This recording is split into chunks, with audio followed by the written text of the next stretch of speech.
வணக்கம். நம்ம இன்னைக்கு இந்த வீடியோல என்ன பார்க்க போறோம் அப்படின்னா, மேனேஜ்மென்ட் அக்கவுண்டிங் சப்ஜெக்ட்ல இருந்து ஃபண்ட் ஃப்ளோ ஸ்டேட்மெண்ட் பத்தி தான் பார்க்க போறோம். ஒரு இன்ட்ரோடக்ஷன் தான் பார்க்க போறோம். ஃபண்ட் ஃப்ளோ ஸ்டேட்மெண்ட் அக்கவுண்ட் எதுக்காக ப்ரிப்பேர் பண்றோம் அப்படின்றத பார்க்கறது தான் இந்த வீடியோ. ஓகே. எதுக்காக ப்ரிப்பேர் பண்றோம் அப்படின்றதுக்கு மீனிங் தெரிஞ்சுட்டு, அதுக்கப்புறம் நம்ம அதோட ஃபார்மேட்ட பார்க்கலாம். நான் ஒரு கம்பெனியோட ஃபினான்ஷியல் பொசிஷன் எப்படி இருக்கு அப்படின்னு செக் பண்ணோம்னா, நம்ம என்ன பண்ணுவோம்? அந்த கம்பெனியோட பேலன்ஸ் ஷீட்ட பார்ப்போம். அந்த கம்பெனில எவ்வளவு இன்கம் வந்திருக்கு, எவ்வளவு எக்ஸ்பென்ஸ் ஆயிருக்கு அப்படின்றத செக் பண்ணா, அந்த கம்பெனியோட P&L அக்கவுண்ட்ட பார்ப்போம்.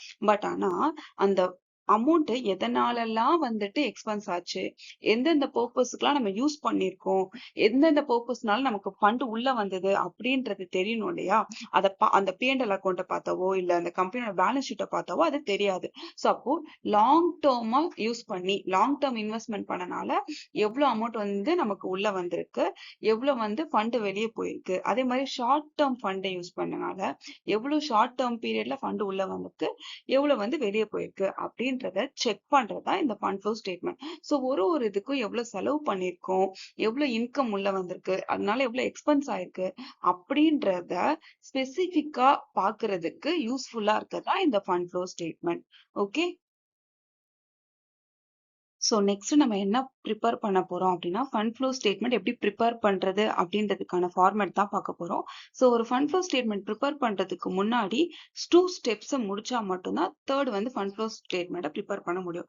ஃபர்ஸ்ட் என்ன அப்படின்னு பார்த்தோம்னா, statement of changes in working capital அதை கண்டுபிடிக்கணும். Next statement of fund from operation இதையும் ஃபைண்ட் அவுட் பண்ணிட்டு ஃபைனலா தான் ஃபண்ட் ஃப்ளோ ஸ்டேட்மெண்ட்டை ப்ரிப்பேர் பண்ணவே முடியும். Okay.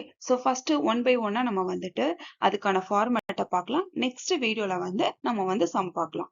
Okay. First statement of changes in working capital find out பண்றதுக்கான ஃபார்மேட் தான் இது. ஃபர்ஸ்ட் என்ன காலம்னா பர்டிகுலர், நெக்ஸ்ட் இயர்னு போட்டிருக்கேன்ல. ரெண்டு இயரை கம்பேர் பண்ணி போடுற மாதிரி இருக்கும். ஃபர்ஸ்ட் இயர்ல ப்ரீவியஸ் இயரா இருக்கும். நெக்ஸ்ட் என்ன இயர்னா கரண்ட் இயர் வச்சு சம் போடுவோம். அதுக்கப்புறம் என்னன்னா இன்க்ரீஸ் ஆயிருக்கா, டிக்ரீஸ் ஆயிருக்கா. கரண்ட் இயரையும் ப்ரீவியஸ் இயரும் கம்பேர் பண்ணி இன்க்ரீஸ் ஆச்சுன்னா இன்க்ரீஸ் காலம், டிக்ரீஸ் ஆச்சுன்னா டிக்ரீஸ் காலம்ல போடுவோம். ஒர்க்கிங் கேபிட்டலோட ஃபார்மேட் என்ன அப்படின்னு பார்த்தோம்னா, கரண்ட் அசெட்ல இருந்து கரண்ட் லயபிலிட்டியை மைனஸ் பண்ணா கிடைக்கிறது தான் ஒர்க்கிங் கேபிட்டல். எதெல்லாம் கரண்ட் அசெட்னு கொடுத்திருக்கேன், எதெல்லாம் கரண்ட் லயபிலிட்டின்னு கொடுத்திருக்கேன். கரண்ட் அசெட்டோட டோட்டல் ஆட் பண்ணி இங்க போடணும். அடுத்து கரண்ட் லயபிலிட்டியோட டோட்டல் ஆட் பண்ணி இங்க போட்டுட்டு ஃபைனலா ஒர்க்கிங் கேபிட்டல் எப்படி கண்டுபிடிக்கணும் அப்படின்னா, இந்த டோட்டல்ல இருந்து இந்த கரண்ட் லயபிலிட்டி டோட்டலை மைனஸ் பண்ணும் அப்படின்னா நமக்கு கிடைக்கிறது தான் ஒர்க்கிங் கேபிட்டல். ஓகேவா? போடும்போது என்ன அப்படின்னு பார்த்தோம்னா, இப்போ கரண்ட் இயர்ல அமௌண்ட் அதிகமா இருக்கு அசெட்ல பார்க்கும்போது. ப்ரீவியஸ் இயர்ல கம்மியா இருக்கு. அப்ப ரெண்டையும் மைனஸ் பண்ணோம்னா என்ன ஆயிருக்கும்னா இன்க்ரீஸ் தானே ஆயிருக்கும். கரண்ட் இயர்ல ஒரு 10,000 இருக்கு, ப்ரீவியஸ் இயர்ல ஒரு 5,000 இருக்குன்னு வச்சுக்கோங்களேன். அப்ப அமௌண்ட் என்னன்னா 5,000 இன்க்ரீஸ் ஆயிருக்கு கேஷ் அப்ப இன்க்ரீஸ் காலம்ல போடணும். ஆனா லயபிலிட்டியில போடும்போது அந்த மாதிரி போட முடியாது. இப்ப அதே கிரெடிட்டார் எக்ஸாம்பிளுக்கு எடுத்துக்கலாம். இப்ப கிரெடிட்டார் கரண்ட் இயர்ல 10,000 இருக்காரு. இங்க ப்ரீவியஸ் இயர்ல ஒரு 5,000 இருக்காருன்னு வச்சுக்கோங்களேன். அப்போ கரண்ட் இயரை விட ப்ரீவியஸ் இயர்ல என்ன அப்படின்னு பார்த்தோம்னா அமௌண்ட் கம்மியா இருக்கு அப்படின்னு அர்த்தம். ஓகேவா? கரண்ட் இயர்ல 10,000 இருக்கு, ப்ரீவியஸ் இயர்ல 5,000 இருக்கு அப்படின்னா அப்ப என்ன ஆயிருக்குன்னா இங்க இன்க்ரீஸ் ஆயிருக்கு. ஆனா நம்ம என்ன பண்ணோம் அப்படின்னா அந்த அமௌண்ட்டை இன்க்ரீஸ் ஆனதை டிக்ரீஸ் காலம்ல போடணும். ஓகேவா? அமௌண்ட் இன்க்ரீஸ் ஆச்சுன்னா டிக்ரீஸ் காலம்ல போடணும், டிக்ரீஸ் ஆச்சுன்னா இன்க்ரீஸ் காலம்ல போடணும். இதான் லயபிலிட்டிக்கும் அசெட்டுக்கும் உள்ள டிஃபரெண்ட். அசெட்ல இன்க்ரீஸ் ஆச்சுன்னா இன்க்ரீஸ் காலம், டிக்ரீஸ் ஆச்சுன்னா டிக்ரீஸ் காலம். இங்க அதுக்கு ஆப்போசிட்டா போடுற மாதிரி இருக்கும். சம் போடும்போது உங்களுக்கு புரியும். இதெல்லாம் கண்டுபிடிச்சிட்டு ஃபைனலா டோட்டல் அசெட்ல இருந்து டோட்டல் லயபிலிட்டி, கரண்ட் லயபிலிட்டில இருந்து மைனஸ் பண்ணோம்னா நமக்கு கிடைக்கிறது தான் ஒர்க்கிங் கேபிட்டல். இங்க போடும்போது என்னன்னா அமௌண்ட் இன்க்ரீஸ் ஆயிருந்தது அப்படின்னா increase in working capital, decrease ஆயிருந்ததுன்னா டிக்ரீஸ் இன் ஒர்க்கிங் கேபிட்டலை கண்டுபிடிக்கணும். இதை நம்ம என்ன பண்ணுவோம்னா ஃபைனலா ஃபண்ட் ஃப்ளோ ஸ்டேட்மெண்ட்ல நம்ம காட்டுவோம். இன்க்ரீஸ் ஆச்சுன்னா எந்த சைடு வரும், டிக்ரீஸ் ஆச்சுன்னா எந்த சைடு வரும் அப்படின்ட்டு ஃபண்ட் ஃப்ளோ ஸ்டேட்மெண்ட் ப்ரிப்பேர் பண்ணும்போது நான் சொல்றேன். Okay. Next statement of fund from operation prepare பண்ண போறோம். அதுக்கான ஃபார்மேட் தான் இது. சோ இதுல ஃபர்ஸ்ட் என்னன்னா ஃபர்ஸ்ட் காலம் பர்டிகுலர், ரெண்டாவது காலம் வந்து rupees rupees inner column and outer column. ஓகேவா? சோ ஃபர்ஸ்ட் என்ன வரும் அப்படின்னு பார்த்தோம்னா net profit for the current year. So current இயருக்கான நெட் ப்ராஃபிட் கொடுத்திருப்பாங்க. அப்படி இல்லைன்னா 2 இயர் கொடுத்தாங்க அப்படின்னா அந்த இயரோட ஓப்பனிங் அண்ட் க்ளோசிங் இருக்கு இல்லையா? சோ ப்ரீவியஸ் இயர் தான் என்னவா இருக்கும் அப்படின்னு பார்த்தோம்னா ஓப்பனிங்கா இருக்கும். கரண்ட் இயர் வந்து என்னவா இருக்கும்னா க்ளோசிங்கா இருக்கும். சோ அப்போ க்ளோசிங்கோட ஓப்பனிங்கை மைனஸ் பண்ணோம்னா நமக்கு நெட் ப்ராஃபிட் என்னன்னு தெரிஞ்சிடும். சோ அதை வந்து என்ன பண்ணணும்னா அவுட்டர் காலம்ல போட்டுக்கணும். சோ இதோட எதெல்லாம் ஆட் பண்ணோம் அப்படின்னு பார்த்தோம்னா நான் ஆப்ரேட்டிங் எக்ஸ்பென்ஸ் எல்லாம் ஆட் பண்ணணும். சோ எதெல்லாம் நான் ஆப்ரேட்டிங் எக்ஸ்பென்ஸ் அப்படின்னு பார்த்தோம்னா டிப்ரிசியேஷன் ஆஃப் ஃபிக்ஸட் அசெட், அதுக்கப்புறம் loss on sale of fixed asset, loss on sale of investment, goodwill return of, discount on debenture, shares, bond, return of, provision for taxation, proposed dividend. So இது எல்லாமே என்ன அப்படின்னு பார்த்தோம்னா நான் operating expenses. இந்த நான் operating expense எல்லாம் என்ன பண்ணுவோம் அப்படின்னு பார்த்தோம்னா மொத்தமா ஆட் பண்ணி அவுட்டர் காலம்ல போட்டுட்டு சோ நெட் ப்ராஃபிட்டோட ஆட் பண்ணி போட்டுருவோம். சோ இதோட எதை லெஸ் பண்ண போறோம் அப்படின்னு பார்த்தோம்னா நான் ஆப்ரேட்டிங் இன்கம் வந்து என்ன பண்ண போறோம்னா லெஸ் பண்ண போறோம். சோ எதெல்லாம் நான் ஆப்ரேட்டிங் இன்கம் அப்படின்னு பார்த்தோம்னா profit on sale of fixed asset, profit on sale of investment, then income from investment, அதுக்கப்புறம் income tax refund.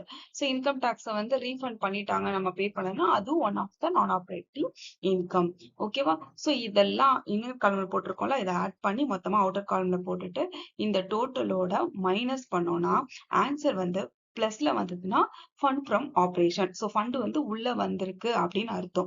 In case answer மைனஸ்ல வந்தது அப்படின்னா fund loss from operation. So fund வந்து என்னன்னா அதிகமா யூஸ் பண்ணிருக்கோம், அவுட்ஃப்ளோ அதிகமா இருக்கு அப்படின்னு அர்த்தம். ஓகேவா? So fund last from operation அப்படின்றது என்ன அப்படின்னு பார்த்தோம்னா ஃபண்ட் வந்துட்டு அவுட்ஃப்ளோ ஆயிருக்கு, அதிகமா பணம் வெளியே போயிருக்கு அப்படின்னு அர்த்தம். ஃபண்ட் ஃப்ரம் ஆப்ரேஷனா இன்ஃப்ளோ ஆயிருக்கு, பணம் வந்து உள்ள வந்திருக்கு அப்படின்றது அதோட மீனிங். ஸோ இதை என்ன பண்ணுவோம் அப்படின்னு பார்த்தோம்னா நம்ம ஃபண்ட் ஃப்ளோ ஸ்டேட்மெண்ட் ஃபைனலா ப்ரிப்பேர் பண்ணுவோம்ல அங்க வந்து நம்ம டிரான்ஸ்ஃபர் பண்ணுவோம். ஓகே, சோ நெக்ஸ்ட் வந்து நம்ம என்ன பார்க்க போறோம்னா ஃபைனலா ஃபண்ட் ஃப்ளோ ஸ்டேட்மெண்ட் ப்ரிப்பேர் பண்றதுக்கான ஃபார்மேட் தான் பார்க்க போறோம். சோ அதுக்கான ஃபார்மேட் இதுதான், sources of funds and application of funds. So sources of ஃபண்டும் அப்ளிகேஷன் ஆஃப் ஃபண்டும் ஆட் பண்ணீங்கன்னா ரெண்டுமே பேலன்ஸ் ஷீட் மாதிரி டேலி ஆகணும். அப்பதான் நம்ம போட்ட சம் வந்து கரெக்ட் அப்படின்னு அர்த்தம். So first sources of fund அந்த சைடு என்னெல்லாம் வரும் அப்படின்றத பார்க்கலாம். நம்ம செகண்டா ஒண்ணு கண்டுபிடிச்சோம்ல fund from operation. So fund from ஆப்ரேஷனா ஃபண்ட் உள்ள வருது அப்படின்னு அர்த்தம். சோ அப்ப வந்துட்டு இன்ஃப்ளோ ஆயிருக்கு ஃபண்ட். சோ அதனால அது இந்த சைடு வரும். நெக்ஸ்ட் வந்து இப்ப நம்ம ஷேரை இஷ்யூ பண்ணாலோ இல்ல டிபெஞ்சரை இஷ்யூ பண்ணாலோ அது மூலயமா நமக்கு என்ன ஆகும்னா பணம் வந்து உள்ள வரும். சோ அப்ப அதனாலயும் சோர்சஸ் ஆஃப் ஃபண்ட் சைடு அது வருது. ஓகேவா? நெக்ஸ்ட் வந்து பிக்சட் அசெட். ஏதாவது ஒரு அசெட் லேண்ட் அண்ட் பில்டிங்கா இருக்கட்டும் இல்ல பர்னிச்சர் அண்ட் ஃபிட்டிங்ஸா இருக்கட்டும், இந்த மாதிரி அசெட்ஸ் எல்லாம் நான் சேல்ஸ் பண்ணேன் அப்படின்னா எனக்கு வந்துட்டு என்ன ஆகும் அப்படின்னு பார்த்தோம்னா பணம் உள்ள வரும். ஓகேவா? அப்போ சேல்ஸ் பண்ணா பணம் உள்ள வரும் தெரியுமா? சோ அதனால அது வந்துட்டு sale of fixed asset to sources of fund side வரும். நெக்ஸ்ட் வந்து நான் ஏதாவது கடன் வாங்கியிருக்கேன், ஒரு அமௌண்ட்டை வந்து லம்சமா பேங்க்ல இருந்து லோன் எடுத்திருக்கேன் அப்படின்னா அப்ப என்ன பண்ற அமௌண்ட்டை பாரோ பண்றேன்னு அர்த்தம். சோ அதனால எனக்கு என்னதுன்னா ஃபண்ட் வந்து உள்ள வந்திருக்கு, இன்ஃப்ளோ ஆயிருக்கு. சோ அப்ப அதுவும் சோர்சஸ் ஆஃப் ஃபண்ட் சைடு வரும். நெக்ஸ்ட் வந்து இன்வெஸ்ட்மெண்ட் சோல்டு. சோ ஏதோ ஒரு இன்வெஸ்ட்மெண்ட் பண்ணிருக்கேன், அதை நான் இப்போ சேல்ஸ் பண்றேன் அப்படின்னா அதனாலயும் எனக்கு பணம் உள்ள வருது அப்படின்னா அதுவும் சோர்சஸ் ஆஃப் ஃபண்ட் சைடுல வரும். லாஸ்டா வந்து என்னன்னா degrees in working capital. So first நம்ம ஒண்ணு கண்டுபிடிச்சோம்ல ஃபண்ட் ஃப்ளோ ஸ்டேட்மெண்ட் ப்ரிப்பேர் பண்றதுக்கு சேஞ்சஸ் இன் ஒர்க்கிங் கேபிட்டல். அதுல ஆன்சர் வந்து டிக்ரீஸ் இன் ஒர்க்கிங் கேபிட்டல் வந்ததுன்னா நம்ம ஃபண்டை கம்மியா தான் யூஸ் பண்ணிருக்கோம் அப்படின்னு அர்த்தம், ஃபண்டை சேவ் பண்ணிருக்கோம். சோ அப்ப அதுவும் சோர்சஸ் ஆஃப் ஃபண்ட் சைடு தான் வரும். ஓகே, நெக்ஸ்ட் வந்து application of fund. So application of ஃபண்ட்ல ஃபர்ஸ்ட் என்ன வரும்னா fund loss from operation. So ரெண்டாவது ஒரு ஸ்டேட்மெண்ட் ப்ரிப்பேர் பண்ணோம்ல ஃபண்ட் ஃப்ரம் ஆப்ரேஷன், அதுல ஆன்சர் வந்து மைனஸ்ல வந்ததுன்னா நம்ம ஃபண்டை அதிகமா யூஸ் பண்ணிருக்கோம் அப்படின்னு அர்த்தம். அப்போ கேஷ் அவுட்ஃப்ளோ ஆயிருக்கு. சோ அதனால அது யூசஸ் ஆஃப் ஃபண்ட் சைடு வருது. ஓகே, நெக்ஸ்ட் வந்துட்டு ஏதாவது லோன் எடுத்திருக்கேன், ரொம்ப லாங் டேர்ம் லோனு, அதை வந்து நான் ரீபே பண்றேன் அப்படின்னா என் பணம் வந்து வெளியே போகுதுன்னு அர்த்தம். அப்ப அதுவும் அப்ளிகேஷன் ஆஃப் ஃபண்ட் சைடு வரும். நெக்ஸ்ட் வந்து ரிடம்ஷன் ஆஃப் ப்ரிஃபரன்ஸ் ஷேரா இருக்கட்டும் இல்ல ரிடம்ஷன் ஆஃப் டிபெஞ்சரா இருக்கட்டும், இவங்களுக்கு எல்லாம் ஒரு பர்டிகுலர் இயருக்கு அப்புறம் அவங்களோட அமௌண்ட்டை ரீபே பண்ணிடும், அதுதான் ரிடம்ஷன் அர்த்தம். சோ அப்போ அமௌண்ட் வந்து வெளியே போகுது இல்லையா, அப்ப கேஷ் வந்து என்ன ஆகுது, அவுட்ஃப்ளோ ஆகுது. அதுவும் அப்ளிகேஷன் ஆஃப் ஃபண்ட் சைடு வரும். ஓகே, நெக்ஸ்ட் வந்து பர்ச்சேஸ் ஆஃப் பிக்சட் அசெட். நான் லேண்ட் அண்ட் பில்டிங்கோ இல்ல ஒரு பர்னிச்சர் அண்ட் ஃபிட்டிங்ஸோ இல்ல மிஷினரியோ பர்ச்சேஸ் பண்றேன் அப்படின்னா எனக்கு என்ன ஆகும், பணம் வந்து வெளியே போகும். சோ அப்போ அசெட் உள்ள வரும், பட் மணி என்ன ஆகுது? அவுட்ஃப்ளோ ஆகுது. ஸோ அப்ப அதுவும் அப்ளிகேஷன் ஆஃப் ஃபண்ட்ல வரும்.